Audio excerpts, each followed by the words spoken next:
মুখ্যমন্ত্রী, সারা বাংলার মুখ্যমন্ত্রী। তিনি হচ্ছেন রূপ গোস্বামী আর সনাতন গোস্বামী। একজন ভাই হচ্ছেন মুখ্যমন্ত্রী, একজন হচ্ছে অর্থমন্ত্রী। সামান্য নয়, তখনকার মুসলমান রাজত্বে এখন ঘুষ দিয়ে চাকরি পাওয়া যায়, ঘুষ দিলে টাকা দিলে এমএলএ এমপি আপনি হয়তো হতে পারবেন, বড় একজন নেতা হতে পারবেন টাকা দিয়ে। কিন্তু মুসলমান রাজত্বে মুসলমান রাজা সেই রূপ আর সনাতন গোস্বামীকে মন্ত্রী করেছেন, তাহলে নিশ্চয়ই তার ট্যালেন্ট আছে, বুদ্ধি আছে। তিনি তো ঘুষ দিয়ে চাকরি পাননি, তার বুদ্ধির জোরে। তাহলে তাদেরকে মূর্খ বলতে হয়, স্বামী বিবেকানন্দকে মূর্খ বলতে হয়, ঠাকুর রামকৃষ্ণ পরমহংসদেবকে আমাকে মূর্খ বলতে হবে, কারণ যে কীর্তনিয়া বলে বেড়াচ্ছে কৃষ্ণ অসুর, তাহলে তিনি সব থেকে বড় বিদ্বান, তিনি সব থেকে বড় পণ্ডিত, আর এনারা সব মূর্খ। সারাটা জীবন কালী কালী কালী বলে কেঁদে কেঁদে যিনি আত্ম বিসর্জন দিলেন, তাহলে এনারা সবাই মূর্খ। শুধু একমাত্র তিনিই বোঝেন শাস্ত্র, আর জগতে কেউ বোঝে না। চলে যান বৃন্দাবনে, বড় বড় বাবাজি জঙ্গলে গাছের তলায় বসে ভগবানের নাম জপ করতে করতে তার জীবনটাই ধন্য হয়ে গেল, তাহলে তারা সব বেকার, সব ফালতু।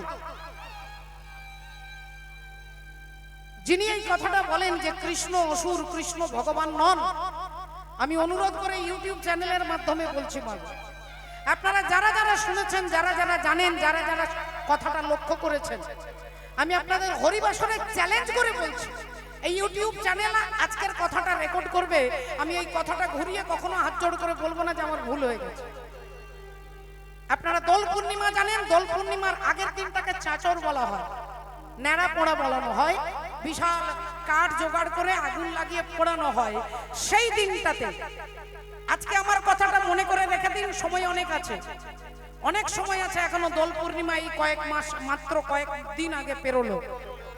ঠিক চাচরের দিনে বৃন্দাবনে নৃসিংহ মন্দির, সেই মন্দিরের পাশে একটা ছোট্ট গ্রাম, পালন গ্রাম, পালন।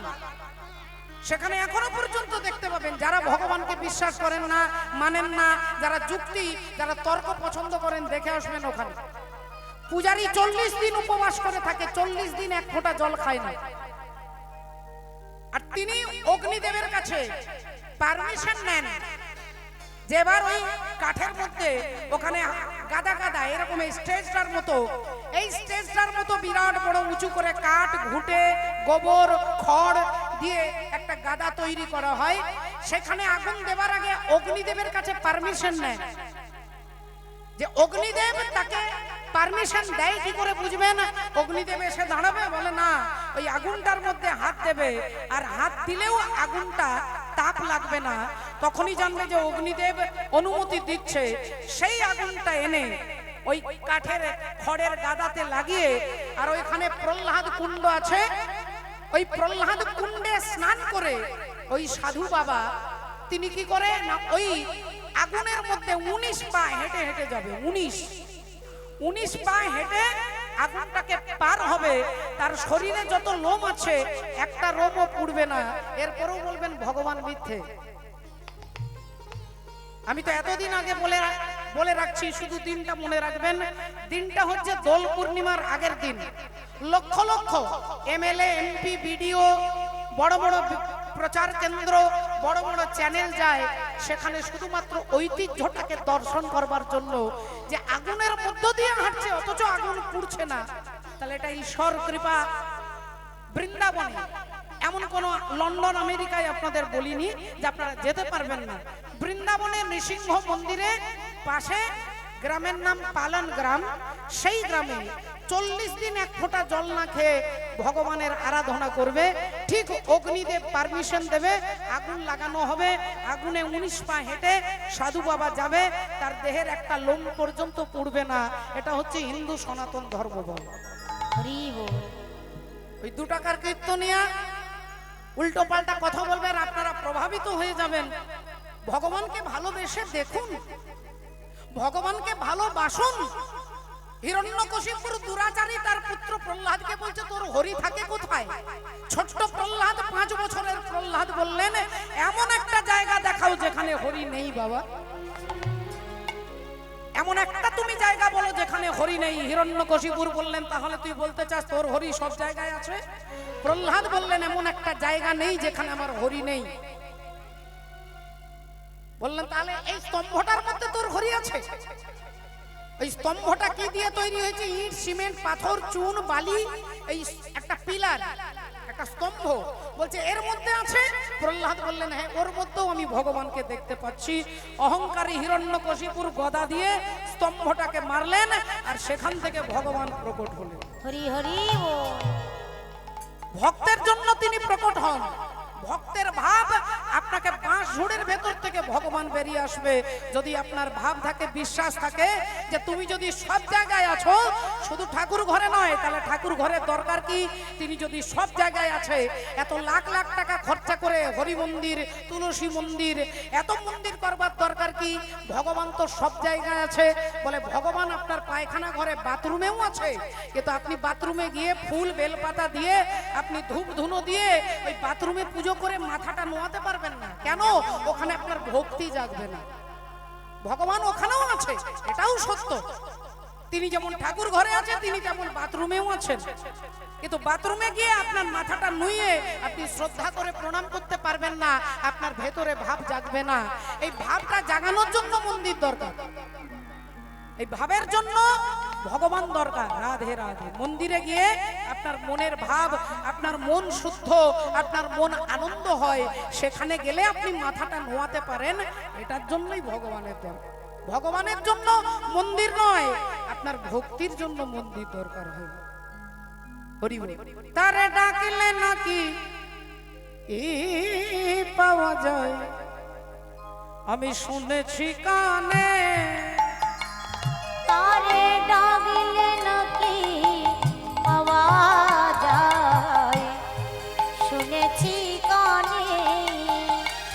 তারে ডাকলে নাকি পাওয়া যায়, শুনেছি কানে। ওগো তিনি নাকি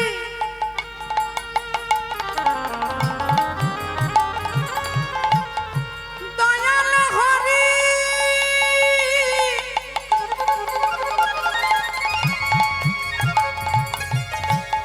আবার দয়া করে দিন জনে। আর তিনি নাকি, ওগো তিনি নাকি দয়াল হরি,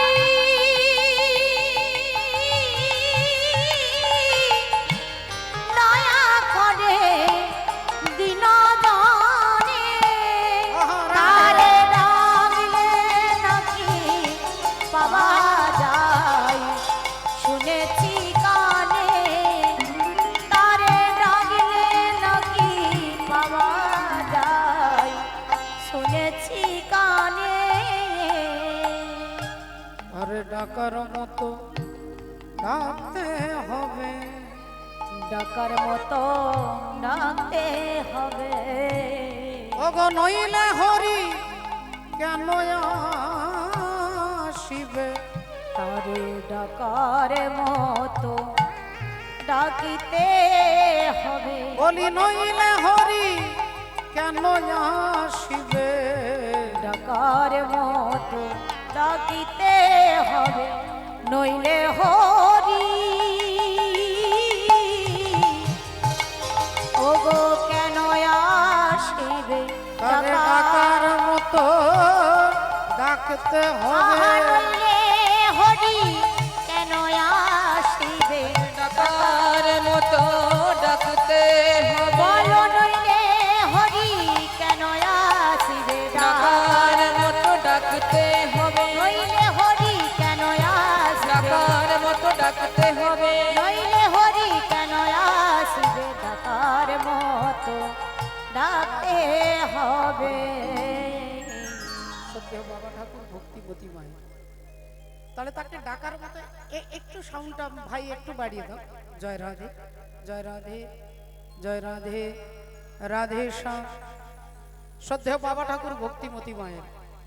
অত্যাচারী, দুরাচারী, পাপাচারী, দুর্যোধন দুঃশাসনকে চিৎকার করে বলে উঠলেন, ভাই পাশা খেলায় পঞ্চপাণ্ডবে হেরে গেছে,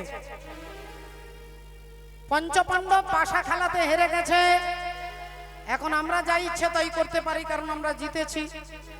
তাহলে এক কাজ কর, আমি তোকে আদেশ করছি, তুই গিয়ে দ্রৌপদীর চুলের মুঠি ধরে টানতে টানতে নিয়ে এসে এই সকলের মাঝখানে দাঁড় করিয়ে তাকে বিবস্ত্র করে তাকে এইখানে, আমার এখানে দক্ষিণ জানুতে বসিয়ে দিবি। যা, তাকে চুলের মুঠি ধরে টেনে নিয়ে আয়, এনে এখানে বসিয়ে দিবি। দুরাচারী দুর্যোধন দাদা বলেছেন, ছুটতে ছুটতে যাচ্ছে, ছুটতে ছুটতে যাচ্ছে। রাধে হরি বল, হরে কৃষ্ণ। ভক্তমণ্ডলী, ভক্তিমতী মায়ের, এখন দুরাচারী দুর্যোধন ছুটে গিয়ে চুলের মুঠি ধরে টানতে টানতে নিয়ে আসছেন দ্রৌপদীকে। দ্রৌপদী বারবার চিৎকার করছে, ভাই তুমি আমার চুলটা ছেড়ে দাও, তুমি আমার চুল ছেড়ে দাও। বললেন, দাদা আদেশ করেছে চুলের মুঠি ধরে টেনে নিয়ে যেতে হবে। দ্রৌপদীকে ভরা রাজসভায় দাঁড় করিয়ে দিলেন। আর রাজসভায় দাঁড়িয়ে দ্রৌপদী ভাবলেন, যাক আমি বিপদ মুক্ত হয়ে গেছি, কারণ আমার ডান দিকে আছেন গুরু দ্রোণাচার্য, দাদু ভীষ্মদেব, কৃপাচার্য, পঞ্চপাণ্ডব, এরা আমার আত্মীয় পরিজন, এরা আমার নিজজন দাঁড়িয়ে আছে, এরা থাকতে আমার কোনো বিপদ হতে পারে না। আর দুর্যোধন বললেন, এবার ওর কাপড়টা টেনে ওকে বিবস্ত্র করে আমার কোলের মধ্যে বসিয়ে দে। দুঃশাসন দ্রৌপদীর কাপড় ধরে টানছে। দ্রৌপদী কি করবে? আমরা যেমন করি, ছেলে যদি ঘরে অসুস্থ হয়, কেউ বললে এই ডাক্তার বাবুর কাছে, অমুক ডাক্তার বাবুর কাছে নিয়ে যা, চললাম ছুটলাম, ছেলে ভালো হচ্ছে না। একজন বলল উড়িষ্যা কটক নিয়ে যা, কটক ছুটলাম, সেখানেও ভালো হলো না। বললেন দিল্লি নিয়ে যা, বম্বে নিয়ে যা, এখানে নিয়ে যা, ওখানে নিয়ে যা। সব দরজা ঘুরতে ঘুরতে যখন ছেলে এবার ভালো হচ্ছে না, এইবার গ্রামে হরি মন্দিরে, ভগবানের মন্দিরে এসে বলছি, ঠাকুর সব ডাক্তার ডেকে দেখে নিয়েছি, এবার তোমাকে শেষের বেলায় ডাকছি। দ্রৌপদী ভেবেছিল যে গুরু দ্রোণাচার্য থাকতে আমার কোনো বিপদ হতে পারে না। ছুটে গেলেন, গুরুদেব আপনি আমাকে রক্ষা করুন। দুঃশাসন আমার কাপড় টেনে আমাকে বিবস্ত্র করতে চাইছে, আপনি আমাকে বাঁচান। আপনি তো গুরু দ্রোণাচার্য, আপনি পারবেন না আমাকে বাঁচাতে। দুঃশাসন একটু একটু করে কাপড়টা টানছে, দ্রৌপদী ছুটে গেছে। গুরু দ্রোণাচার্য মাথাটা নিচু করে বসলেন, ছুটে গেলেন দাদু ভীষ্মদেবের কাছে। ভীষ্মদেবকে গিয়ে বললেন, আপনি তো আকুমার ব্রহ্মচারী, আপনি আকুমার ব্রহ্মচারী, আপনি বিবাহ করেননি শুধু প্রতিজ্ঞা রক্ষা করবার জন্য। তাহলে আপনি কি সেই ব্রহ্মচারী আজকের এই দিনটা দেখবার জন্য? আজকের এই দিনটা দেখবার জন্য কি আপনি ব্রহ্মচর্য ব্রত পালন করেছেন, যে আপনার বাড়ির, আপনার ফ্যামিলির বৌমাকে সকলের সামনে কাপড়টা খুলে দিয়ে তাকে বিবস্ত্র করে কোলে বসিয়ে দেবার জন্য?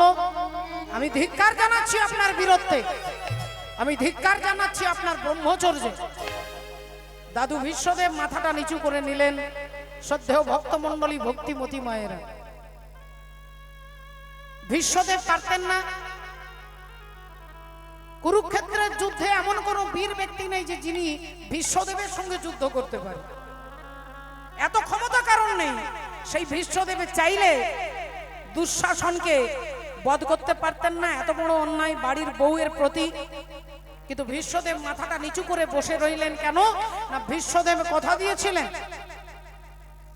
কথা দিয়েছিলেন যেদিন ভীষ্মদেবের বাবা রাজা শান্তনু, সেই শান্তনু দাস রাজার কন্যাকে সত্যবতীকে বিবাহ করতে চাই।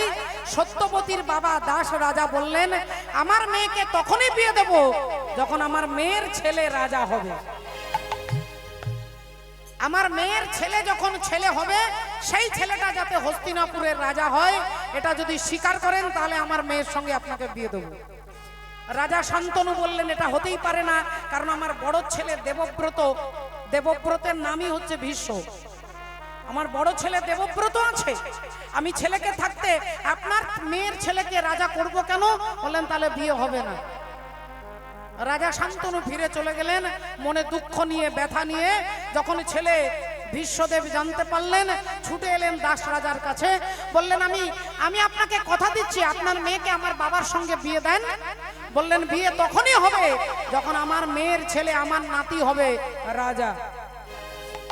ভীষ্মদেব বললেন আমি কথা দিচ্ছি আপনার নাতি হস্তিনাপুরের রাজা হবে, আমি কোনোদিন রাজা হব না। রাজা হব না। দাস রাজা বললেন তুমি না হয় রাজা হবে না, কিন্তু তুমিও তো যেদিন বিয়ে করবে তোমার ছেলে হবে, তোমার ছেলে তো রাজা হতে চাইবে, সেদিন কি হবে আমার নাতির সঙ্গে ঝগড়া করবে। বিশ্বদেব বললেন আমি এটা কথা দিচ্ছি, আমি প্রতিজ্ঞা করে বলছি আজ থেকে আমি বিবাহ করব না, আমি বিয়ে করব না। এবার আপনি আপনার মেয়েকে আমার বাবার সঙ্গে বিয়ে দেবেন তো? দাস রাজা বললেন আরেকটা শর্ত। কি শর্ত? না আমার নাতি রাজা হবে, তোমাকে কথা দিতে হবে ওই হস্তিনাপুরের সিংহাসনে যিনি বসবে তোমাকে চোখ বন্ধ করে তাকেই সাপোর্ট করতে হবে, চোখ বন্ধ করে তোমাকে সাপোর্ট করতে হবে, অন্য কারোর দলের হয়ে তোমাকে কথা বলা যাবে না। বিশ্বদেব প্রতিজ্ঞা করেছিলেন যদি আমার প্রাণও চলে যায় আমি আপনাকে কথা দিচ্ছি আমি হস্তিনাপুরের সিংহাসনে যিনি বসবে আমি তার হয়েই কথা বলবো। হরি হরি বল। হস্তিনাপুরের সিংহাসনে ধৃতরাষ্ট্র বসেছে, ধৃতরাষ্ট্রের ছেলে দুর্যোধন। দুর্যোধন আদেশ করেছে দ্রৌপদীর কাপড়টা টেনে খুলে তাকে উলঙ্গ এখানে বসাতে হবে। তাই দাদু ভীষ্মদেব মাথাটা নিচু করে নিলেন। তিনি চাইলে এক মুহূর্তে সবকিছু শেষ করে দিতে পারতেন, কিন্তু কথা দিয়েছে যে এই সিংহাসনে যিনি বসবে আমি তার হয়ে কথা বলবো, মাথাটা নিচু করে নিলেন। একে একে দ্রৌপদী কেঁদে কেঁদে তার পঞ্চ পাণ্ডব স্বামীর কাছে কাঁদতে কাঁদতে গেলেন, কেউ তাকে রক্ষা করতে পারলেন না। দেখতে দেখতে দুঃশাসন কাপড়ের একটা কুচি টানতে টানতে কুচিগুলো একটা একটা করে খুলছে, আর কুচি খুলে যাচ্ছে, দ্রৌপদী বুঝতে পারছে না কি করব। এমন সময় বিদুর বললেন মাগো এরা কেউ তোমাকে বাঁচাবে না মা, যিনি তোমাকে বাঁচাবে তুমি তাকে একবারও ডাকছো না। বলে তিনি কে? না অন্তর্যামী ভগবান শ্রী হরি। এই তখনই দুঃশাসন কাঁধের থেকে শাড়ির এক একটা পাট খুলে যাচ্ছে, আঁচলের এক একটা পাট, এক একটা ভাঁজ খুলে যাচ্ছে, দুঃশাসন টানছে। আর সেই সময় দ্রৌপদী ভগবানকে ডাকছে। এখন ভগবান ততক্ষণ পর্যন্ত আপনার হয়ে কিচ্ছু করতে পারবে না যতক্ষণ আপনি তার উপরে নির্ভরশীল না হন। আপনি ভগবানকে ডাকবেন আর আপনি বিশ্বাস করবেন আপনার আত্মীয় পরিজনকে, আমার পেছনে আমার স্বামী আছে, আমার বাবা আছে, আমার দাদা আছে, আমার কাকা আছে, এরা আমাকে বাঁচাবে, এরা আমাকে দেখবে, আমার ছেলে আমাকে দেখবে। ততক্ষণ ভগবান ঠুটো জগন্নাথ হয়ে দাঁড়িয়ে থাকেন।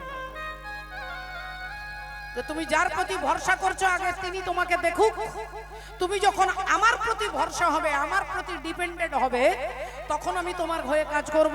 তাই এতক্ষণ সবার কাছে দ্রৌপদী গেছে, ভগবান নিউট্রাল দাঁড়িয়ে আছে, পাশা খেলছিলেন মা রুক্মিণী দেবীর সঙ্গে।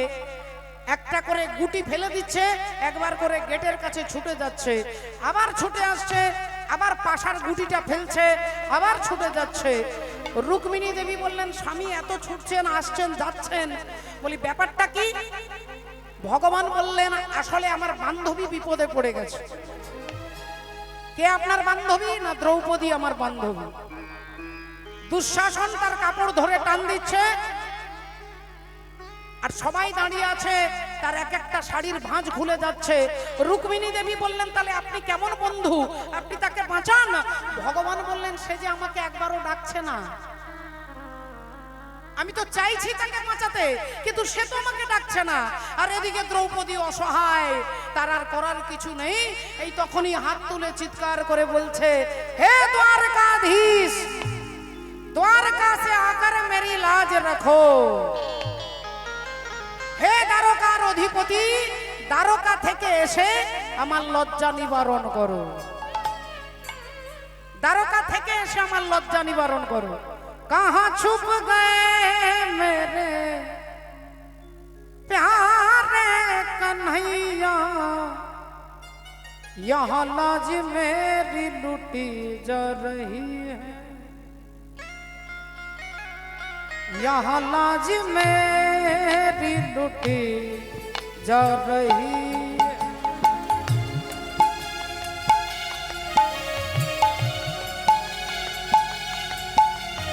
हरि ओम।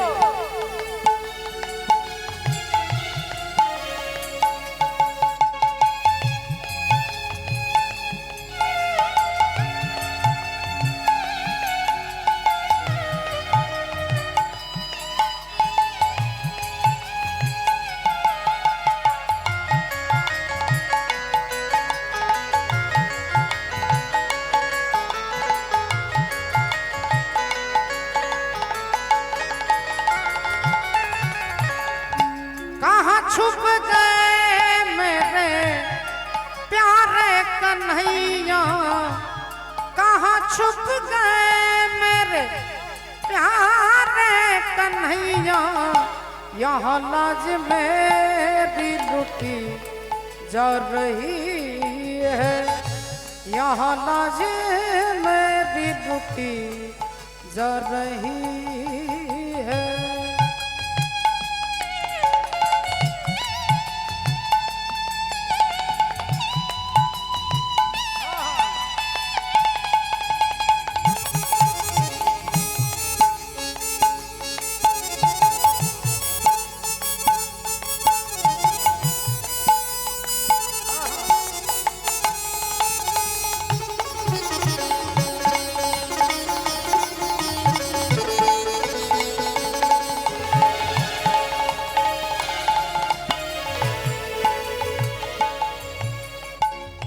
जिन्होंने कभी मेरी सूरत न देखी वो देखेंगे आज मेरे नंगे बदन को।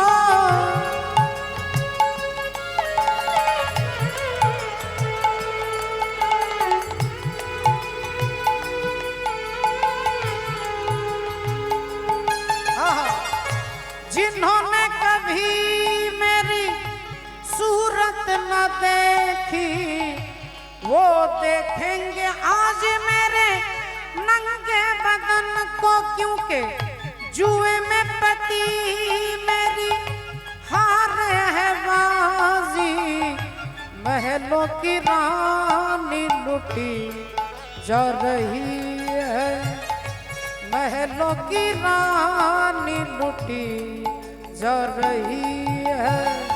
कहाँ छुप गए मेरे, कहाँ छुप गए मेरे, कहाँ छुप गए मेरे प्यारे कन्हैया, यहाँ लाज मेरी लुटी जा रही है, यहाँ लाज मेरी लुटी जा रही है, यहाँ लाज मेरी लुटी जा रही।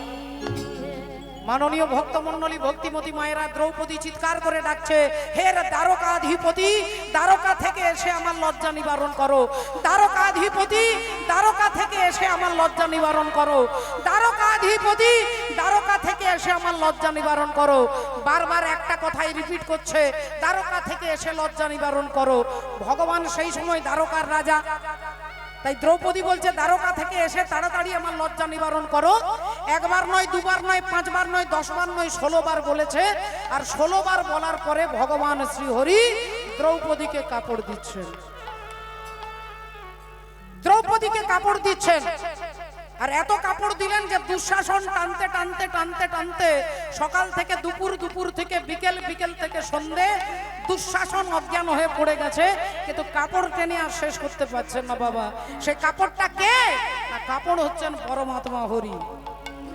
তিনি ভক্তের জন্য কাপড়ও হতে পারেন, তিনি ভক্তের দাস হতে পারেন, আপনার ভালোবাসাতে আপনার বাড়ির তিনি চাকরও হতে পারেন। এমনও হাজার হাজার প্রমাণ আছে যে ভক্তের হয়ে ভগবান চাকর সেজেছিলেন ঘরে। তাহলে সেই দ্রৌপদীর জন্য ভগবান কাপড় রূপ ধারণ করে আসছে। অনন্ত ভগবান অনন্ত বিশাল কাপড় টানতে টানতে অজ্ঞান হয়ে পড়ে গেছে, দ্রৌপদীর লজ্জা নিবারণ হয়েছে। আপনাদের মতো ওখানে যারা যারা ছিল ভগবানকে ভালোবাসতো তারা চিৎকার করে বলে উঠলেন, দ্বারকাধিপতি ভগবান কৃষ্ণচন্দ্র কি, কৃষ্ণচন্দ্র কি। কৃষ্ণচন্দ্র কি। জয়। দ্রৌপদীর প্রেস্টিজ রক্ষা হয়ে গেছে। পরের দিন সকাল সকাল দ্রৌপদী ভগবানের কাছে গেছে, গিয়ে বললেন, হে কৃষ্ণ, আজ আমার একটা প্রশ্নের জবাব তোমাকে দিতে হবে। কালকে তুমি আমাকে কাপড় দিয়েছো, আমার লজ্জা তুমি রেখেছো, আমার সম্মান তুমি রেখেছো, কিন্তু আজকে আমি প্রশ্ন করছি, কাপড়টা দিতে তুমি এত দেরি করেছিলে কেন? কাপড়টা দিতে এত দেরি করেছিলে কেন? আমি একবার বললাম দিলে না তুমি, আমি 5 বার বললাম দিলে না, আমি 10 বার ডাকলাম তুমি দিলে না, আমি 14 বার ডাকলাম তুমি দিলে না, আমি 16 বার বলার পরে তারপরে তুমি কাপড়টা দিলে। আমি জানতে চাইছি কাপড় দিতে এত দেরি করলে কেন? ভগবান তখনই উত্তর দিচ্ছেন দ্রৌপদীকে, কি বলছে দেখুন, তুমি যা বলেছো আমি তাই করেছি। যা বলেছো তাই করেছি। তুমি যা বলেছো আমি তাই করেছি। তুমি যা বলেছো তাই করেছি। আমি ভক্তের কথাই বাঁধাই আছি। যা বলেছো তাই করেছি। আমি ভক্তের কাছে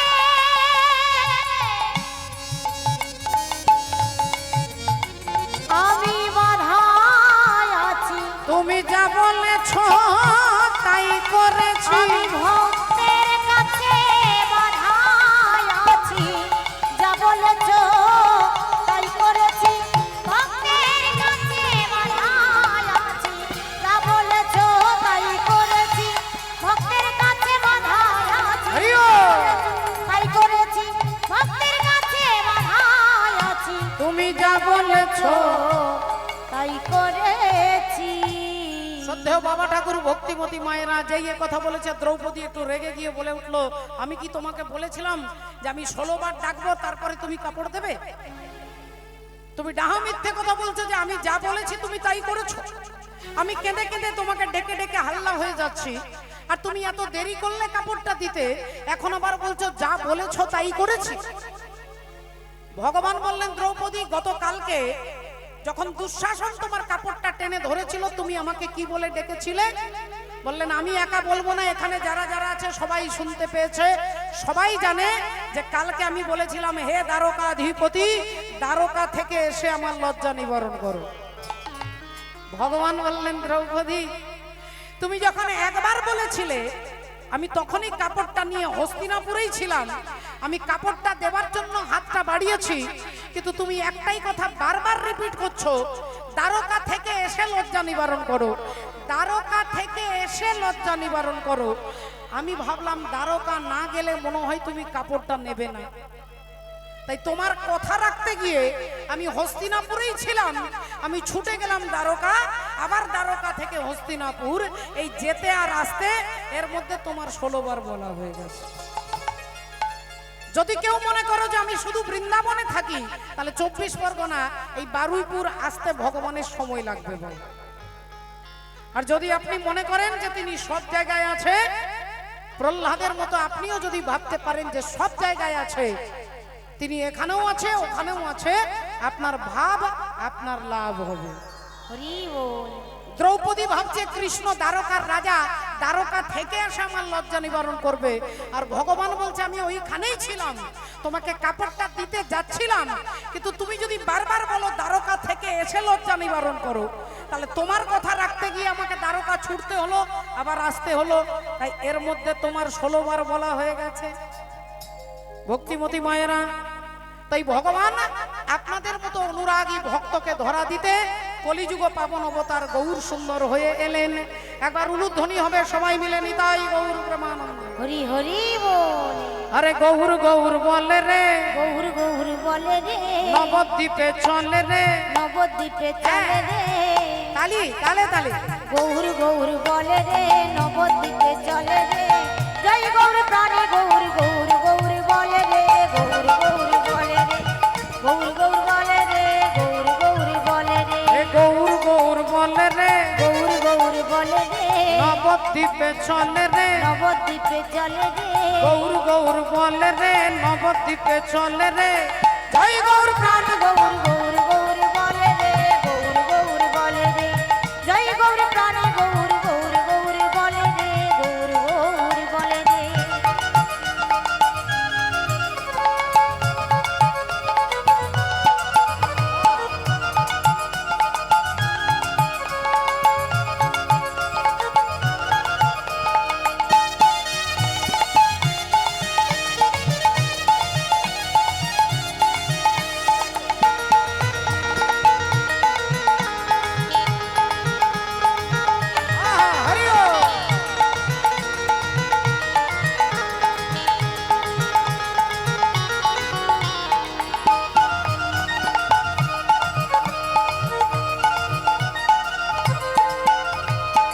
জগাই বাঁধাই পাপি ছিল, হরি নামে উদ্ধারিল। আরে লক্ষ হীরা কণিকা ছিল, দেখো হরি নামে তোরে গেল।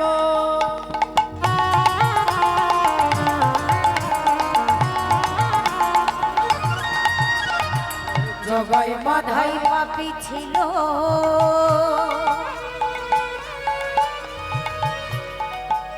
এই না হরি নামে উদ্ধারিল। লক্ষ হীরা গণিকা ছিল, হরি নামে তোরে গেল। হে গৌর গৌর বলে রে, গৌর গৌর বলে রে, নবদ্বীপে চলে রে। নবদ্বীপে চলে রে। গৌর গৌর বলে রে, নবদ্বীপে চলে রে। জয় গৌর প্রাণ গৌর গৌর গৌর বলে রে, গৌর গৌর বলে। ও জয় গৌর প্রাণে গৌর গৌর গৌর বলে রে, গৌর গৌর বলে। জয় গৌর প্রাণে গৌর গৌর গৌর বলে রে, গৌর গৌর বলে রে, গৌর গৌর বলে রে, গৌর গৌর বলে রে। গৌর গৌর বলে রে, গৌর গৌর বলে। গৌর গৌর বলে রে, গৌর গৌর বলে রে। শ্রদ্ধেয় ভক্তমণ্ডলী, ভক্তিবতী মায়েরা, বৈষ্ণব পদকর্তা এক পাশে দাঁড়িয়ে কলম দিচ্ছেন।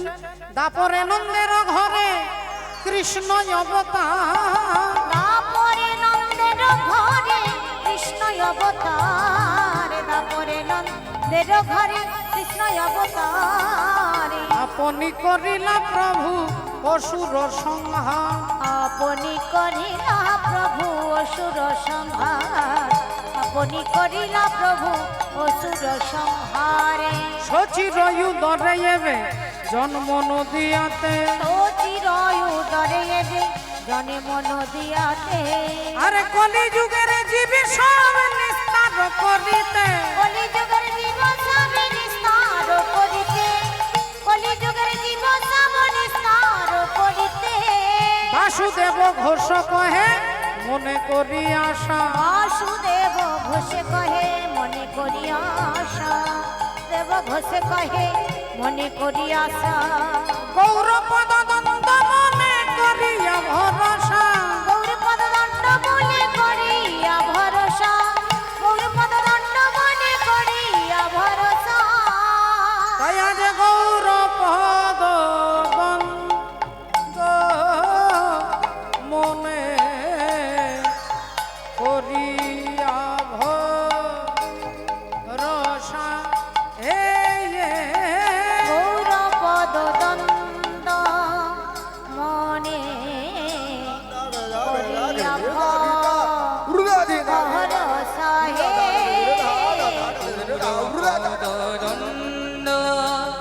হে।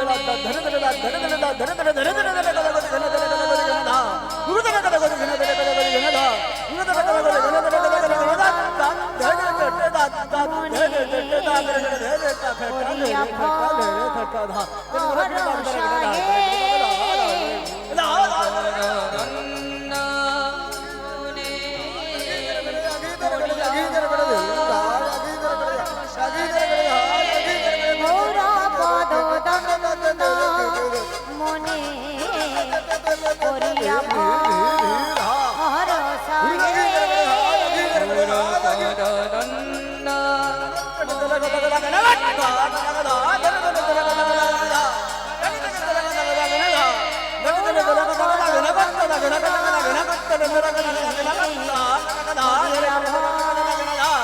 হে।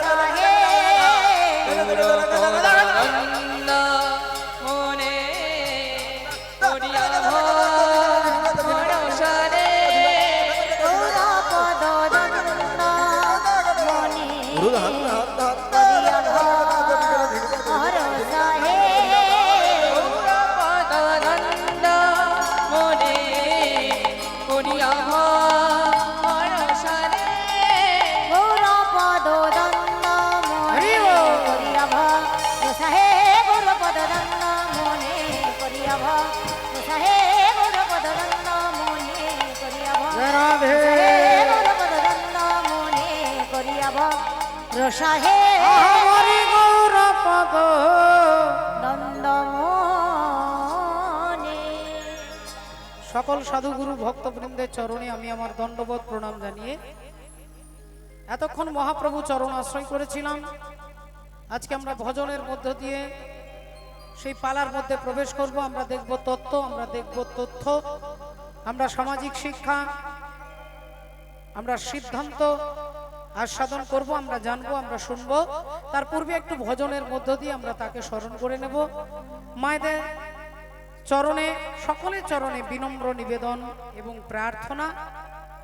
আজকের এই ভুবন মঙ্গল মহাযজ্ঞানুষ্ঠানের জন্য কমিটির ছোট্ট ছোট্ট দাদা ভাইয়েরা, কাকারা, বাবারা যারা অক্লান্ত পরিশ্রম করে এই হরিনাম মহাযজ্ঞকে প্রতিষ্ঠা করেছেন দীর্ঘ বছর ধরে, তাদের কষ্ট, তাদের পারিশ্রমিকের মূল্য আমরা কেউ দিতে পারবো না, কিন্তু অন্তর্যামী ভগবান তিনি দেবেন।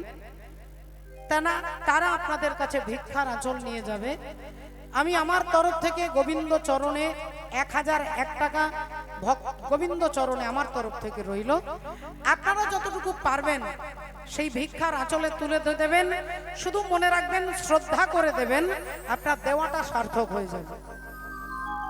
পরিমাণ কত এটা কেউ বলবে না, আপনার যথাযোগ্য যতটুকু পারবেন সেই শ্রদ্ধা করে ভিক্ষার পাত্রে তুলে দেবেন। জয় নিতাই রাধে। সরে গা পা গা নি দা পা গা রে গা পা গা রে গা গা গা। সরে গা পা গা রে সানি রে সানি। হরি রে মা পা ধা পা মা গা রে সানি রে সা। रंग दे चुनरिया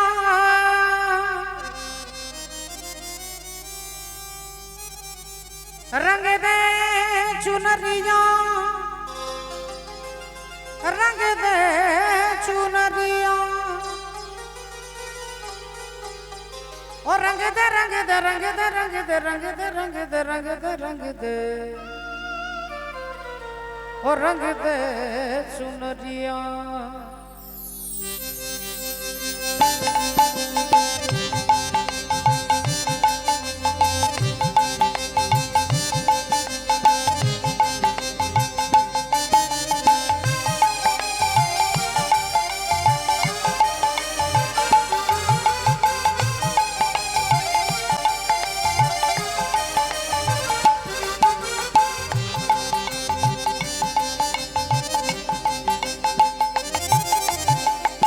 ओ शाम पिया गोरी रंग दे चुनरिया, ओ रंग दे चुनरिया रंग दे चुनरिया।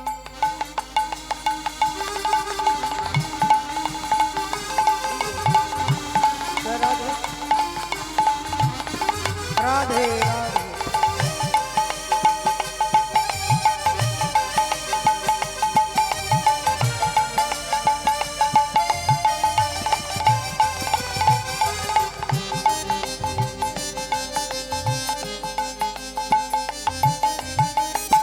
बिना रंगाए मैं तो घर नहीं जाऊंगी।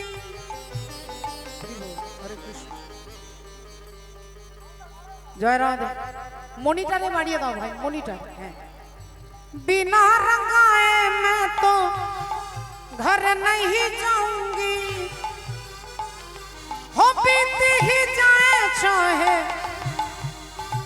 बीती ही जाए चाहे ये सारी उमरिया। ओ शाम पिया गोरी रंग दे चुनरी।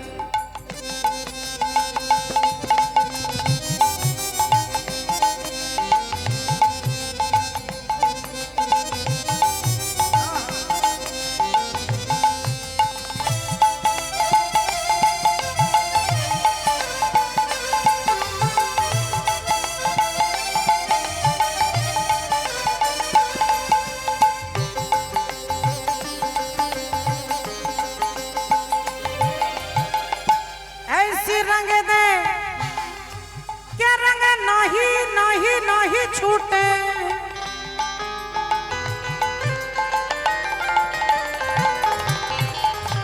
हो ऐसी रंग दे क्या रंग नहीं छूटे।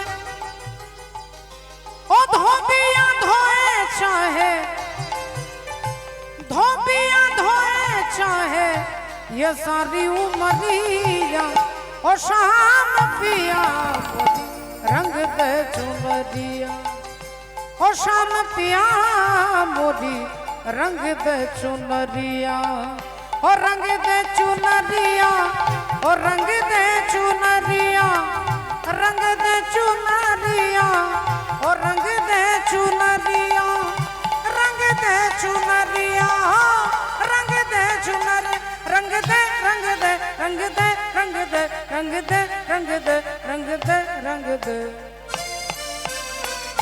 रंग दे चुनरिया रंग दे चुनरिया रंग दे चुनरिया। সকল সাধুগুরু ভক্তবৃন্দের চরণে দণ্ডবোধ প্রণাম জানিয়ে আজকে আমরা মহাভারতের মধ্যে দেখব তার তথ্য। এই কথা জানতে গেলে আজকে একটা কথা মনে রাখতে হবে মা, ভগবান তিনি দর্পহারী মধুসূদন, জগতে কারোর দর্প তিনি রাখেন না।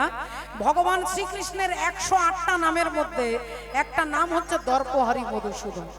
ওগো শ্রীনন্দ রাখিল নাম নন্দের নন্দন, উলুধ্বনি রাখিল নামে নন্দের নন্দন, শ্রীনন্দ রাখিল নামে নন্দের নন্দন, শ্রীনন্দ রাখিল নামে নন্দের নন্দন। আর যশোদা রাখিল নাম জাদু বাছা ধন, যশোদা রাখিল নাম জাদু বাছা ধন, যশোদা রাখিল নাম জাদু বাছা ধন।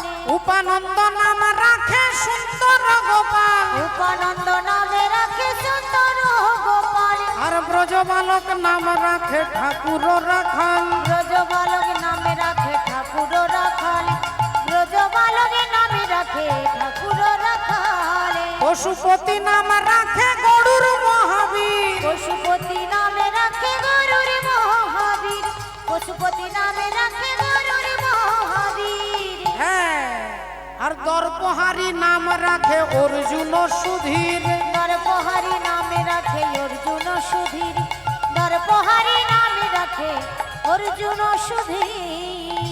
তাহলে ভগবানের নাম দর্পহারী মধুসূদন। এই নামটা কে রেখেছেন না তৃতীয় পাণ্ডব অর্জুন রেখেছেন। আর সেই অর্জুনেরই আজকে দর্প ভগবান চূর্ণ করবেন।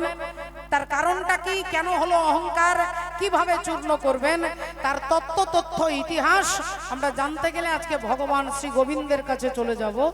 ভগবান মনে মনে চিন্তা করলেন কুরুক্ষেত্রের যুদ্ধ শেষ হয়ে গেছে, রেজাল্ট বেরিয়ে গেছে, পঞ্চপাণ্ডব জিতে গেছে। যুধিষ্ঠির দাদাকে হস্তিনাপুরের সিংহাসনে বসিয়ে দিয়েছে, দাদা যুধিষ্ঠির হয়েছেন রাজা। তাহলে এবার তো পঞ্চপাণ্ডবের খাওয়ারও অভাব নেই, থাকারও অভাব নেই, পড়ারও অভাব নেই। তাহলে যতদিন দুঃখ ছিল, যন্ত্রণা ছিল, আমি এদের পাশে ছিলাম। তাহলে এবার এদের সমস্যার সমাধান করে আমি চলে যাব দ্বারকায়।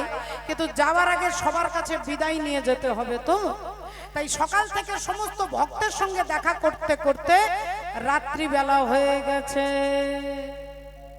আর যেই রাত্রিবেলা হয়ে গেছে ভগবান হাঁটতে হাঁটতে যাচ্ছে, রাধে রাধে, ভগবান হাঁটতে হাঁটতে যাচ্ছে, হঠাৎ শুনতে পেলেন একটা ঘরের ভেতর থেকে কান্নার শব্দ ভেসে আসছে। অন্ধকার রাত্রি, নিস্তব্ধ রাত্রি, নিঝুম রাত্রি। রাত্রিবেলায় যদি কেউ ঘরের মধ্যে কাঁদে, দিনের বেলা হলে কেউ শুনতে পাবেন না। হই হট্টগোল, চিৎকার চেঁচামেচি, সংসারের ঝামেলায় আপনার কানে সেই কান্নার শব্দটা পৌঁছাবে না। কিন্তু রাত্রিবেলায় সবাই জনমানুষ চুপচাপ হয়ে যায়। তাই গভীর রাত্রিতে ভগবান হেঁটে হেঁটে যাচ্ছে, একটা ঘরের ভেতর থেকে কান্নার শব্দ আসছে। ভগবান গিয়ে ধীরে ধীরে ঘরের কাছে গিয়ে দেখছে জানালা খোলা আছে, দরজা খোলা আছে। আর সেই খোলা দরজার বাইরে দাঁড়িয়ে ভগবান দেখছেন অন্ধকার, আবছা অন্ধকার, মা গান্ধারী দু হাত দিয়ে চুলগুলোকে ছিঁড়ছেন। বাবা নিজের মাথার চুলগুলোকে ছিঁড়ছেন, কখনো কপালটা মাটিতে ঠুকছেন, কখনো মাটির ধুলোগুলো সারা গায়ে মাখছেন। আর চিৎকার করে মরা ছেলেগুলোকে ডাকছে, ওরে দুর্যোধন, ওরে দুর্যোধন,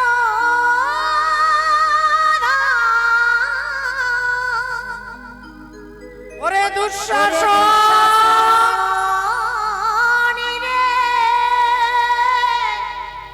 একবার ফিরে আয় বাবা, ফিরে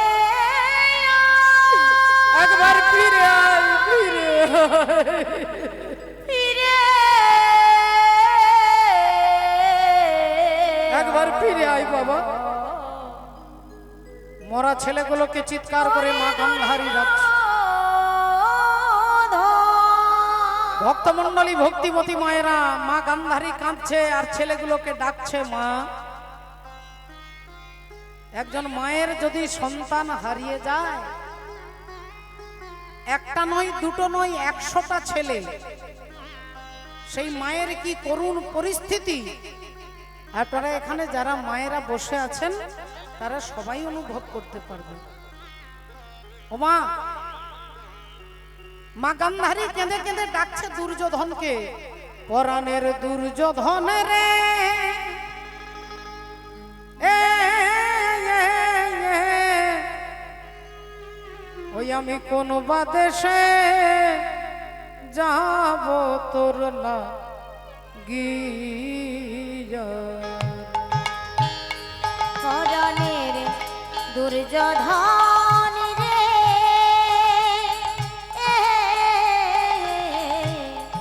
কোন বাদেশে যাব তোর লাগিয়া রে। পরাণের দুর্যোধন রে,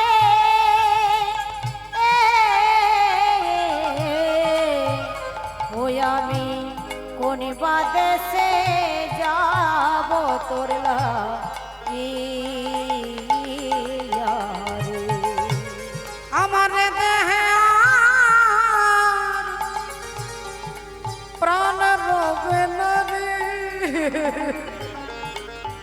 ওই আমার দেহে আর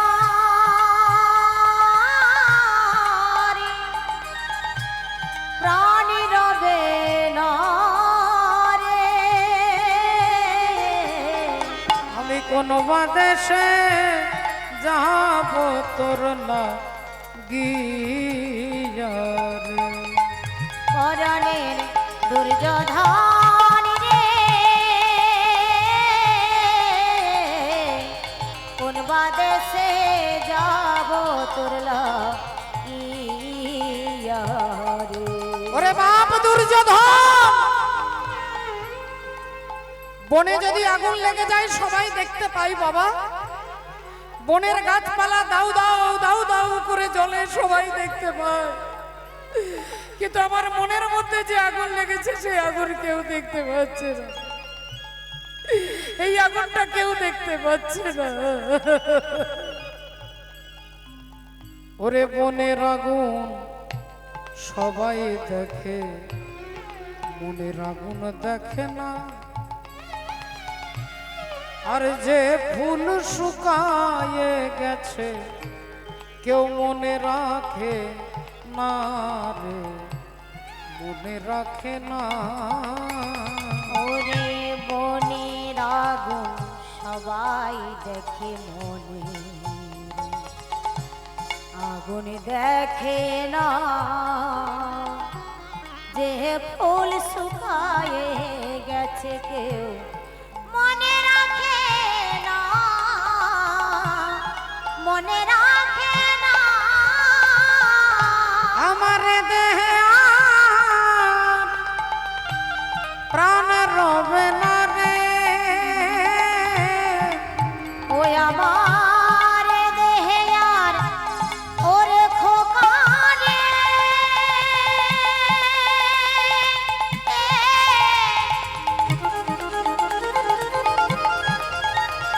একেবারে ফিরে আয়, ফিরে আয়। আমার মা বলা পাখি, ফিরে আয়, ফিরে আয়, ফিরে আয়। আমার দেহে আর প্রাণ রবে না রে, ওই আমি কোন বাদেশে যাব তোর লাগিয়া রে। পরাণের দুর্যোধন রে,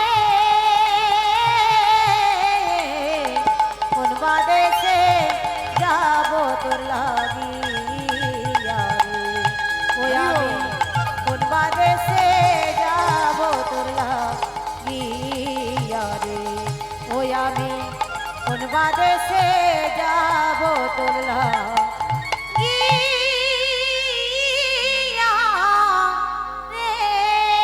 তাই বাপ দুর্যোধন ফিরে আয় বাবা, একবার মা ডলে ডেকে আমার এই তাপিত প্রাণকে তুই শীতল কর, একবার ফিরে আয়, একবার আমায় মা বলে ডাক। আর হঠাৎ করে ভগবান দরজার বাইরে থেকে বলে উঠলেন মা। যেই মা বলে ডেকে উঠেছে গান্ধারী চিৎকার করে উঠেছে, কে কে আমায় মা বলে ডাকলে? আমায় মা বলে ডেকে এই উত্তপ্ত মরুভূমির বুকে এক পশলা বৃষ্টির মতো তোমার মাতৃ সম্বোধন আমার হৃদয়কে করেছে উদ্বেলিত। তুমি আমায় মা বলে ডাকলে, বলো তুমি কে? আমি তোমায় দেখতে পাচ্ছি না কেন? ভগবান বাইরে থেকে বলছেন মা, এরকম হাজার হাজার হ্যালোজিন জ্বেলে দিলে আমাকে দেখা যাবে না মা। আমাকে হ্যালোজিনের আলোতে দেখা যায় না, আমাকে টিউবলাইটের আলোতে দেখা যায় না। আমাকে দেখতে গেলে যে আলোটা দরকার হয় তার নাম হচ্ছে দিব্য জ্ঞান। আর সেই দিব্য জ্ঞান আমি ভিন্ন জগতে কেউ দিতে পারবে না মা, তুমি আমায় দেখবে। এই দেখো মা জননী। আর অমনি গান্ধারী তাকিয়ে দেখছে, দেখে ভগবান কৃষ্ণ দাঁড়াইয়ে আছে। দেখে ভগবান কৃষ্ণ দাঁড়াইয়ে আছে। দেখে ভগবান কৃষ্ণ দাঁড়াইয়ে আছে। দেখে ভগবান কৃষ্ণ দাঁড়াইয়ে আছে। ও যে গান্ধারী চোখের কাছে ভগবান কৃষ্ণ দাঁড়াইয়ে আছে। ওই না গান্ধারী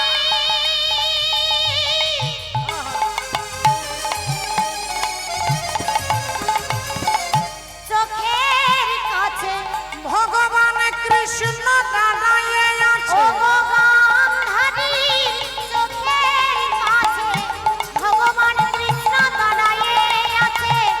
গান্ধারীর চোখের দেখে ভগবান কৃষ্ণ দাঁড়াইয়ে আছে।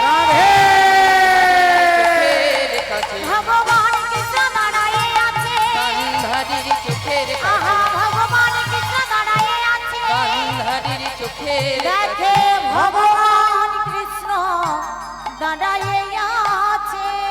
আর যেই ভগবানকে দেখেছেন মানে গান্ধারী আঙুলটা তুলে বলে উঠলো, তুমি সেই কৃষ্ণ, তুমি সেই কৃষ্ণ যে আমাকে মা বলে ডাকবার মতো কাউকে রাখলে না।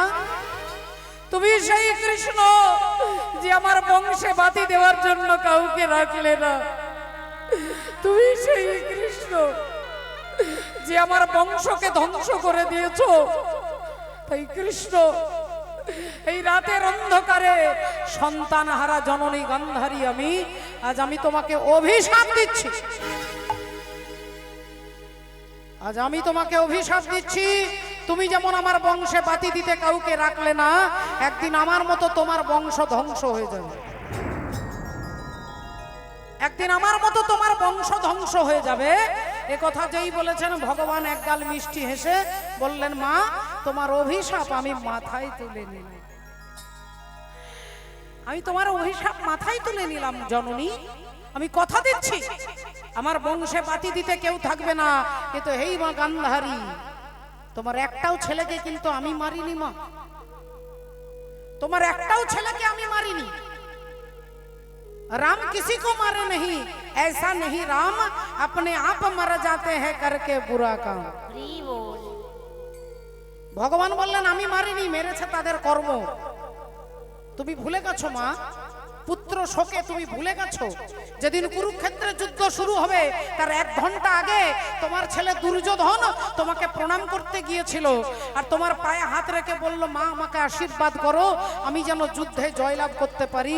সেদিন তুমি মা গান্ধারী ছেলের মাথায় হাতটা দিয়েছিলে আশীর্বাদ করবার জন্য, কিন্তু হাতটা সরিয়ে নিয়ে বললে, বাবা দুর্যোধন যে যুদ্ধে তুই যাচ্ছিস এ যুদ্ধ আমেরিকার ইরানের যুদ্ধ নয়, এই যুদ্ধ ভারত পাকিস্তানের যুদ্ধ নয়, ভারত বাংলাদেশের যুদ্ধ নয়। এই যুদ্ধের নাম হচ্ছে ধর্মযুদ্ধ। আর এই ধর্মযুদ্ধে তুই হারবি না তুই জিতবি আমি বলতে পারবো না বাবা, আমি বলতে পারবো না। তবে হ্যাঁ, আমি তোর মা, তুই আমার ছেলে, এই তোর মাথায় হাত রেখে আশীর্বাদ করে বলছি ধর্মপক্ষের হবে জয়, যে পক্ষে শ্রীকৃষ্ণ রয়। হরি হরি বল। ধর্মপক্ষের হবে জয় যে পক্ষে শ্রীকৃষ্ণ রয়। ধর্মকে যদি আপনারা পালন করেন, ধর্ম আপনাকে রক্ষা করবে। ধর্ম রক্ষতি রক্ষিতা। আপনার বাবা, আপনার স্বামী, আপনার ছেলে, আপনার জামাই, আপনার নাতি, এরা কেউ আপনাকে বাঁচাতে পারবে না। কিন্তু একমাত্র আপনাকে বাঁচাতে কে পারবে না? আপনার ধর্মবোধ আপনাকে বাঁচাতে পারবে। ধর্মবোধ যদি থাকে তাহলে সেই ধর্মবোধ আপনাকে বাঁচাবে। রাধে রাধে।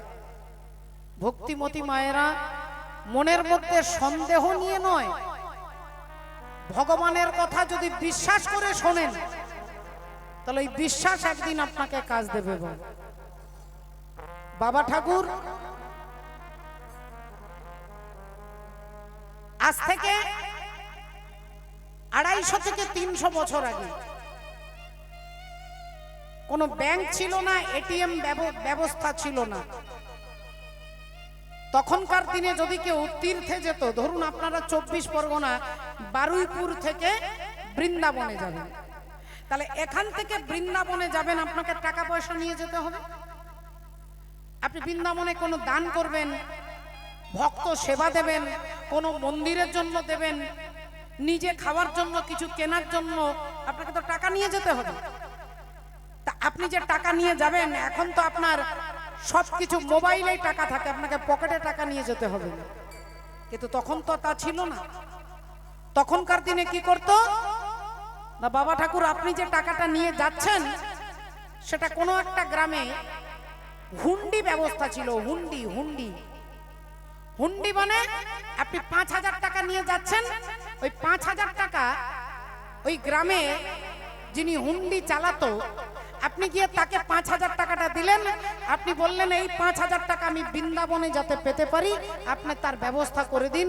তখন সেই ভদ্রলোক 5000 টাকা নিয়ে আপনাকে একটা চিঠি লিখে দেবে যে আমি অমুক বাবু, আমার কাছে ইনি 5000 টাকা জমা দিয়েছে, আপনি একে 5000 টাকা দিয়ে দেন। ওই কাগজটা নিয়ে গিয়ে আপনি বৃন্দাবনে দেখাবেন, বৃন্দাবনে গেলে আপনি 5000 টাকা পেয়ে যাবেন। একে হুন্ডি বলা হয়। মাননীয় ভক্তমণ্ডলী, ভক্তিমতী মায়েরা, তা একদল সাধু যাচ্ছে অযোধ্যা থেকে বৃন্দাবনে, দ্বারকায় যাচ্ছে। অযোধ্যা থেকে দ্বারকা, তা তারা 700 সোনার মোহর নিয়ে যাচ্ছে। ওখানে সাধু সেবা দেবে, দান দক্ষিণা করবে, তাই সাধুরা নিয়ে যাচ্ছে 700 মোহর। আর ওই মোহর নিয়ে গিয়ে এখন একটা গ্রামে এসেছে যেখানে একজন ভক্ত থাকে, যার নাম হচ্ছে নরসি মেহতা।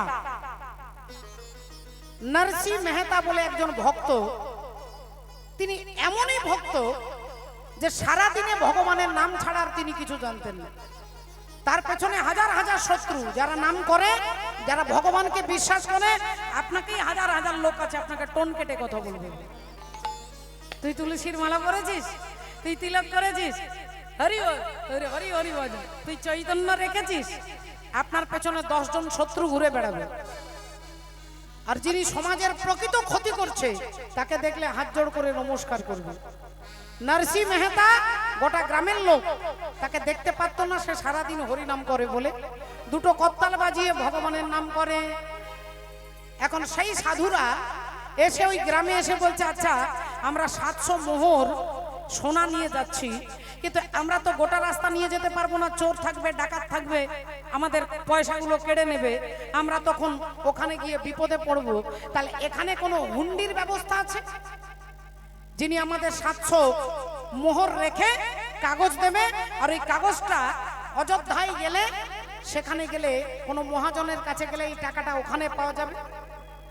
তা গ্রামের লোকরা হিংসে করে 5-6 জন মিলে বলে উঠলে, এখানে একজন আছে মহাজন, বিরাট ধনী ব্যক্তি, বিরাট ধনী, তার নাম নরসি মেহতা, কিন্তু তিনি সারাদিনে একবারও খাবার জোটে না বাবা। হিংসা করে বলছে ওই নরসি মেহতার কাছে যান, আপনি 700 বললে তিনি দিতে চাইবে না, তিনি 1000-এর কম কাউকে দেয় না, তা আপনি গিয়ে পায়ে ধরে বলবেন এই 700 রেখে দিন, এই মোহরটা বাবা আমরা অযোধ্যায় পেতে চাই। এখন তারা ভাবছে তাহলে সত্যি কথা, গ্রামের লোক যে হিংসে করে বলেছে, নরসি মেহতা সারাদিনে একবার কপালে খাবার জোটে না, এত বড় তিনি গরিব দুঃখী ব্যক্তি।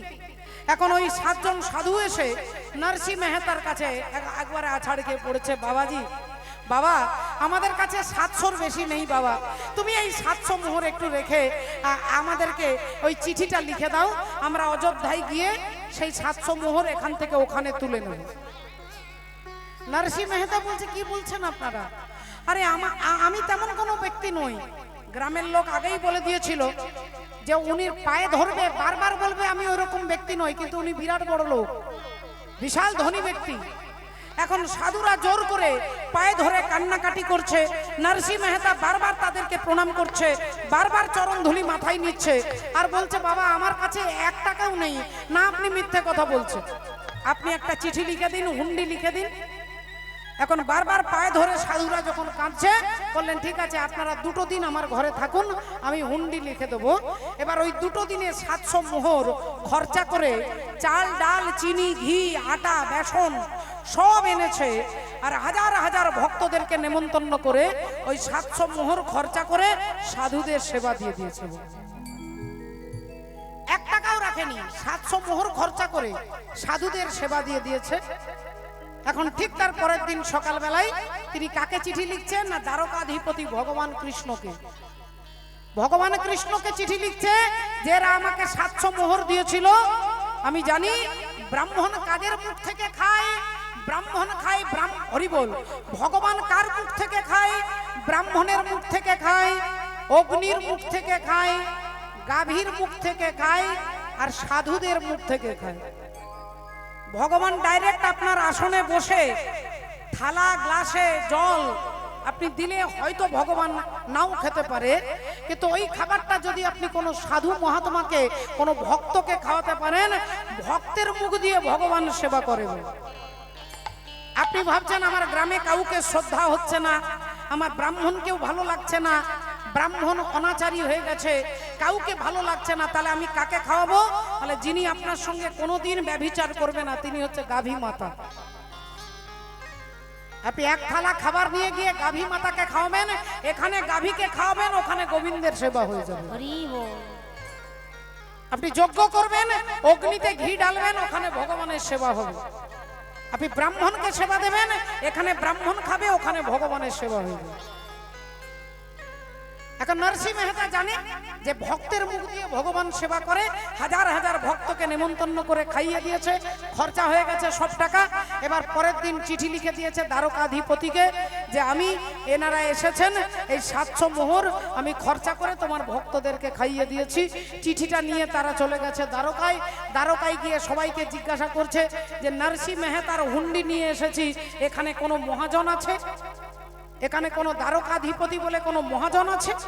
সবাই বলছে না, এখানে তো কোনো দ্বারকাধিপতি বলে কোনো মহাজন নেই।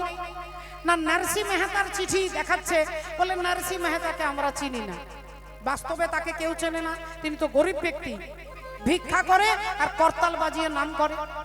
1 দিন পেরিয়ে গেল, 2 দিন পেরিয়ে গেল, সাধুরা ভাবছে আমাদের 700 মোহর গেল, কারণ আমরা নিজের চোখে দেখেছি উনি 700 মোহর খরচা করে হাজার হাজার ভক্তদের সেবা দিয়েছে 2 দিন ধরে, তাহলে আমরা গেলেও আর তার কাছে টাকা পাবো না, আর মারপিটও করতে পারবো না।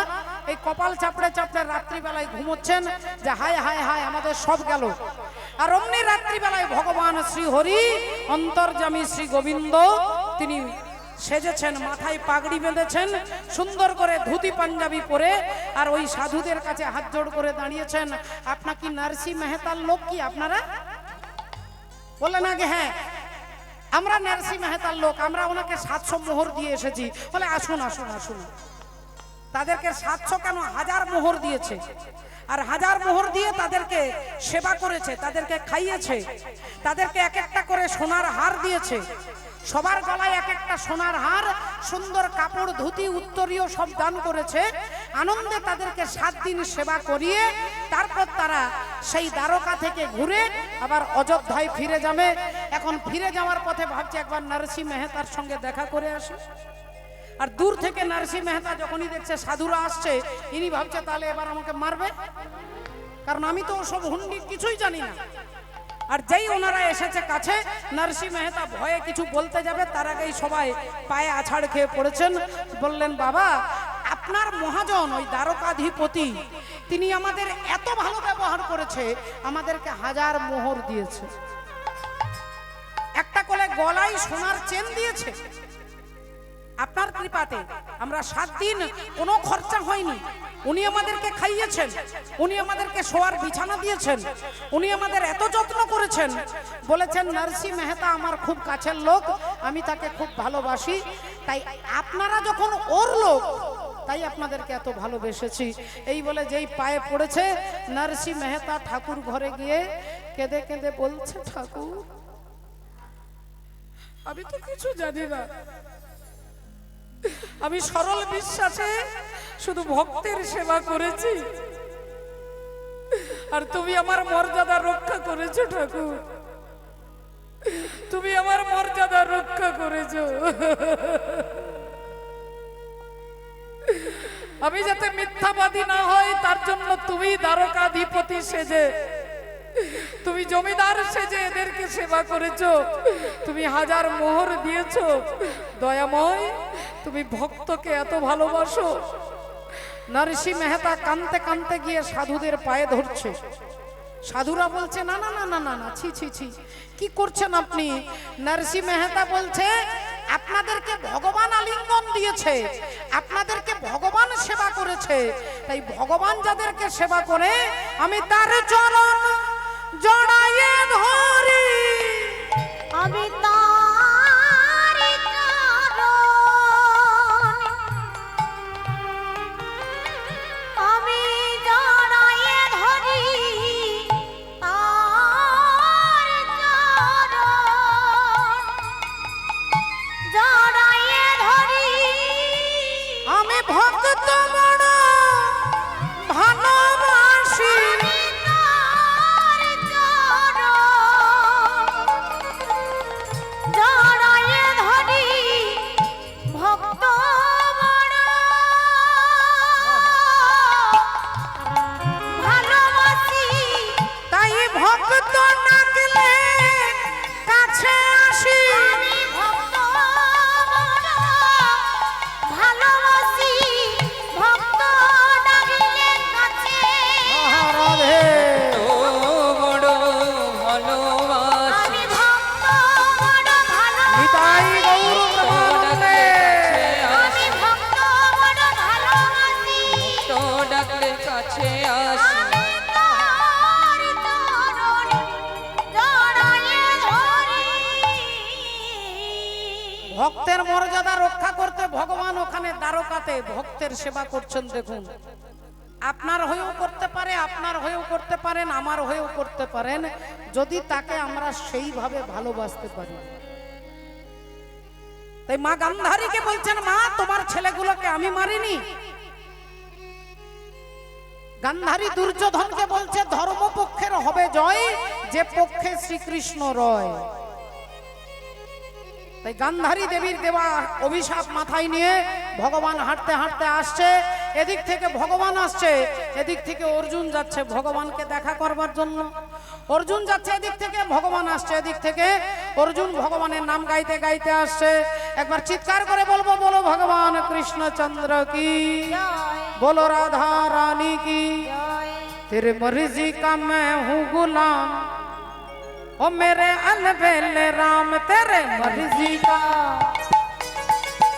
तेरे मर्जी का मैं हूँ गुलाम, अब मेरे अलबेले राम।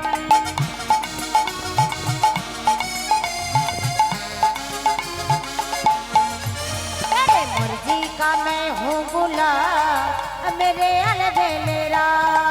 मर्जी का मैं हूँ गुलाम, ओ मेरे अलबेले राम। मर्जी का मैं हूँ गुलाम, अब मेरे अलबेले राम। अलबेले राम मेरे अलबेले राम, अलबेले राम मेरे अलबेले राम। अलबेले राम मेरे अलबेले राम। अलबेले राम मेरे अलबेले राम। मर्जी का, ओ तेरे मर्जी का मैं हूँ गुलाम, ओ मेरे अलबेले। मर्जी का मैं हूँ गुलाम, मेरे अलबेले राम।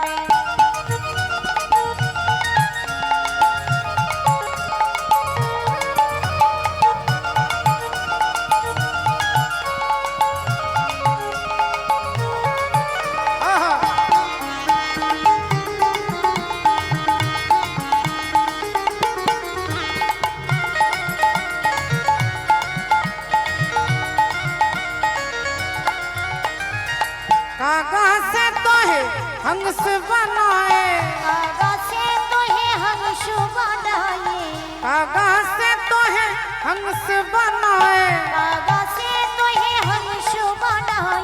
मिट जाए तेरे मिट जाए और न की नाम मेरे अलबेल राम। तेरे मर्जी का मैं हूँ गुलाम, तेरे मर्जी का मैं हूँ गुलाम, अब मेरे अलबेले ओ राम। तेरे मर्जी का मैं हूँ गुलाम ओ मेरे अलबेल राम। तेरे मर्जी का मैं हूँ गुलाम, अब मेरे अलबेले राम, मेरे अलबेले राम, अलबेले राम, मेरे अलबेले राम। এমন সময় অর্জুন আর ভগবান কৃষ্ণ মুখোমুখি দাঁড়িয়েছে। অর্জুন ভগবানকে দেখছে, ভগবান অর্জুনকে দেখছে। অর্জুন বলে উঠলো, কৃষ্ণ তোমার মুখটা শুকিয়ে গেছে কেন? মুখের মধ্যে যেন একটু দুঃখ, একটু একটু যেন তুমি চিন্তান্বিত। ভগবান বললেন, না না তেমন কিছু নয়, আসলে তোমার জেঠিমা আমাকে অভিশাপ দিয়েছে, তোমার জেঠিমা আমাকে অভিশাপ দিয়েছে। অর্জুন বললেন, আমার জেঠিমা? ভগবান বললেন, হ্যাঁ তোমার জেঠিমা গান্ধারী। কি অভিশাপ দিয়েছেন? না মা গান্ধারী আমাকে অভিশাপ দিয়েছে, আমার বংশ নাকি ধ্বংস হয়ে যাবে। আর যেই এ কথা ভগবান বলেছেন, অর্জুন খিলখিল করে হাসছে।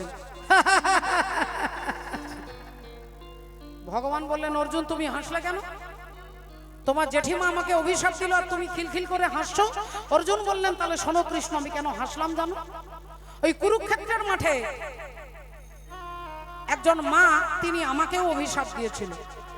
যেমন আমার জেঠিমা তোমাকে অভিশাপ দিয়েছে, তেমনি কুরুক্ষেত্রের মাঠে একজন মা আমাকে অভিশাপ দিয়েছে, আর তার নাম হচ্ছে ভীষ্মের জননী মা গঙ্গা দেবী। পতিত পাবনী মা গঙ্গা দেবী আমাকে অভিশাপ দিয়েছিল। কি অভিশাপ দিয়েছিল? বলে আমি যখন ভীষ্মদেবকে এক একটা তীর মারতে মারতে তীরের বিছানাতে শুইয়ে দিয়েছি, তখন মা গঙ্গা বলেছিল কেঁদে কেঁদে যে একজন মায়ের কাছে তুই তার ছেলের এই দুর্গতি করেছিস, আমি গঙ্গা হয়ে তোকে অভিশাপ দিচ্ছি। ওরে অর্জুন, একদিন তুমি তোমার ছেলের হাতে মরবে, একদিন তুমি তোমার ছেলের হাতে মরবে। এই অভিশাপ একদিন মা গঙ্গা আমাকেও দিয়েছিল। কিন্তু কৃষ্ণ, আজকে আমার ছেলেরাই কেউ বেঁচে নেই। আমার ছেলে থাকলে তো আমাকে মারতো, আমার ছেলেরাই তো কেউ নেই, সব তো মারা গেছে। আমার ছেলে অভিমন্যু চক্রবুহে পড়ে মারা গেল, আমার ছেলে শ্রুতকীর্তি অশ্বত্থামা যাকে বধ করলো, আমার ছেলে ইরাবণ বলে তিনিও মারা গেছে। তাহলে আমার ছেলে বলতেই কেউ নেই, তাহলে আমি ছেলের হাতে মরবো কি করে? ভগবান মনে মনে চিন্তা করলেন, আচ্ছা আচ্ছা আচ্ছা, এই জন্য তোমার এত অহংকার। তাহলে তোমার দর্পটাকে আজকে চূর্ণ করতে হবে, কারণ আমি দর্পহারি মধুসূদন, জগতে কারোর দর্প আমি রাখি না, তাই তোমার অহংকার আমি চূর্ণ করব। ভগবান হাসতে হাসতে কথাটা ঘুরিয়ে দিয়ে বলছে, আচ্ছা ঠিক আছে, ওসব বাদ দাও, ওসব বাদ দাও, তুমি আগে আমাকে বলো অর্জুন, তোমার দাদা যুধিষ্ঠির যে অশ্বমেধ যজ্ঞ করছে, সেই যজ্ঞের ঘোড়াটা এখন কত দূর গেছে? যুধিষ্ঠির অশ্বমেধ যজ্ঞের ঘোড়া যজ্ঞ করে ঘোড়াটাকে ছেড়ে দেবে, ঘোড়া ছুটবে, ছুটতে ছুটতে ছুটতে যে রাজ্যের ওপর দিয়ে যাবে, সেই রাজ্যের রাজা যদি ঘোড়াটাকে ধরে, তাহলে পঞ্চ পাণ্ডবের সঙ্গে যুদ্ধ করতে হবে। আর যদি ঘোড়াটা না ধরে, তাহলে সেই রাজ্যটা পঞ্চ পাণ্ডবের হয়ে যাবে। তোমার দাদা যুধিষ্ঠির এখন অশ্বমেধ যজ্ঞের ঘোড়া এখন কোন রাজ্যের ওপর দিয়ে যাচ্ছে? অর্জুন বললেন, কিছুক্ষণ আগে খবর পেয়েছি আমার দাদার যজ্ঞের ঘোড়া এখন মণিপুর রাজ্যের ওপর দিয়ে যাচ্ছে। মণিপুরে ছিল রাজা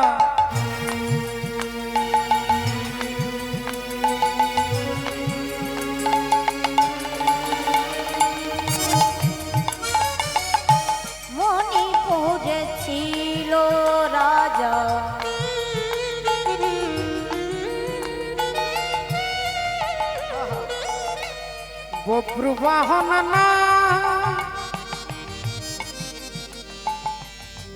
ওগো বব্রু বাহন না, বব্রু বাহন না। মণিপুরে ছিল রাজা, বব্রু বাহন না।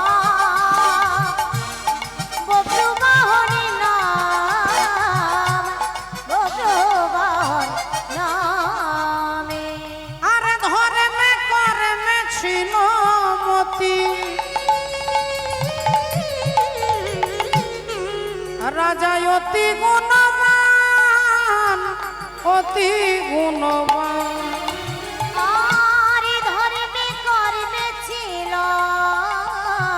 মতি,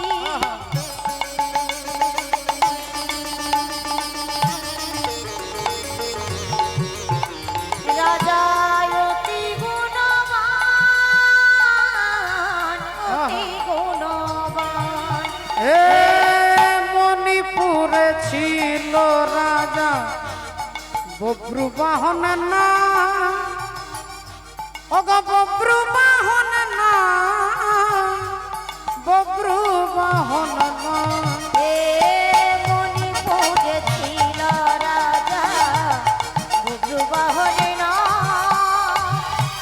বব্রু বাহনে নামে, বব্রু বাহন নামে। মণিপুর রাজ্যের রাজা হচ্ছে বব্রুবাহন, আর সেই বব্রুবাহনের রাজ্যের ওপর দিয়ে যুধিষ্ঠির অশ্বমেধ যজ্ঞের ঘোড়া যাচ্ছিল। রাজা বব্রুবাহন ঘোড়াটাকে ধরে, যেই ধরেছে অমনি দেখছে কপালে রূপোর পাতাতে লেখা আছে যে যিনি সতীর পুত্র হবে তিনি এই ঘোড়াটাকে ধরবে, আর যিনি অসতীর পুত্র হবে তিনি ঘোড়াটাকে ছেড়ে দেবে। সতীর পুত্র হলে ঘোড়াটাকে ধরবে, অসতীর পুত্র হলে ছেড়ে দেবে। ভক্তিমতী মায়েরা যেই এ কথা দেখেছেন লেখা আছে, অমনি বব্রুবাহন রাজা ওই ঘোড়াটাকে ধরে তার মাকে দেখানোর জন্য নিয়ে এসেছে। মাকে বলছে আমি অশ্বমেধ যজ্ঞের ঘোড়া ধরেছি, তাই মাকে চিৎকার করে ডাকছে মা। আপনারা বলবেন মায়ের নাম কি? না, মায়ের নাম হচ্ছে দেবী চিত্রাঙ্গদা। মায়ের নাম দেবী চিত্রাঙ্গদার, বাবার নাম কি? না, বাবা হলেন তৃতীয় পাণ্ডব অর্জুন। বাবা হচ্ছে অর্জুন আর মা হচ্ছে চিত্রাঙ্গদা। কিন্তু ছেলে তার বাবাকে চেনে না, আর বাবা তার ছেলেকে জানে না। বাবা জানে না যে আমার ছেলে বব্রুবাহন, আর বব্রুবাহন জানে না যে আমার বাবা অর্জুন।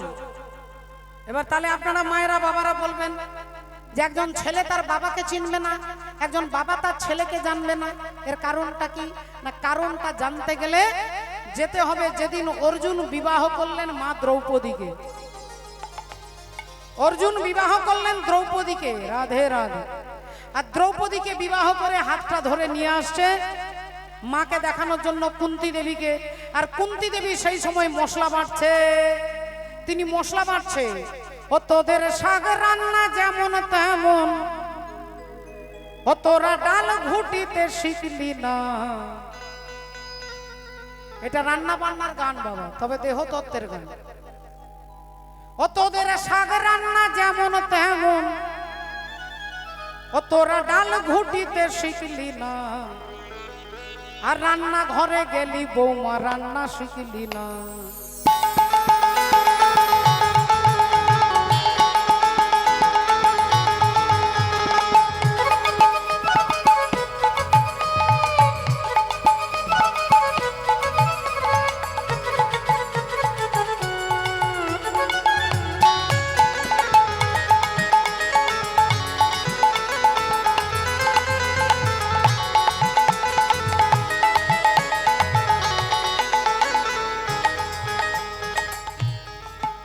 তোদের শাক রান্না যেমন তেমন, হ্যাঁ, তোরা ডাল ঘুটিতে শিখলি না। রান্না ঘরে গেলি বৌমা রান্না শিখলি না, রান্না ঘরে গেলি বৌমা রান্না শিখলি না।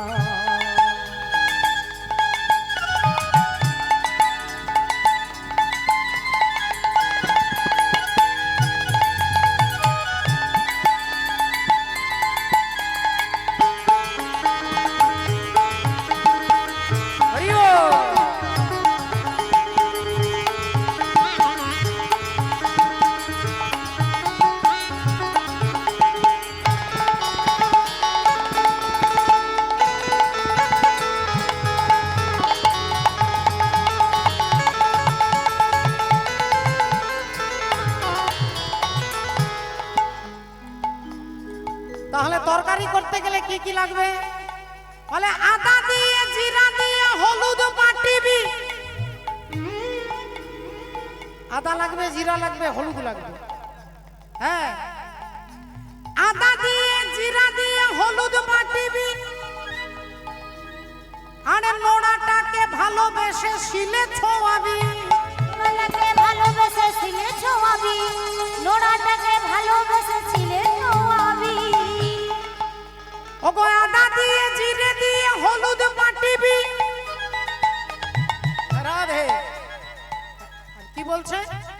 নোড়াটাকে ভালোবেসে শিলে ছোয়াবি। নোড়াটাকে ভালোবেসে শিলে ছোয়াবি, নোড়াটাকে ভালোবেসে শিলে ছোয়াবি। আবার রাঁধিবি বাড়িবি খাবি দাবি। আবার রাঁধিবি বাড়িবি খাবি দাবি। ওগো রাঁধিবি বাড়িবি খাবি দাবি, তবে হাঁড়িটা বাছুবি কেনে? রান্নাঘরে গেলি গো, রান্না রান্নাঘরে গেলি গোমা রান্না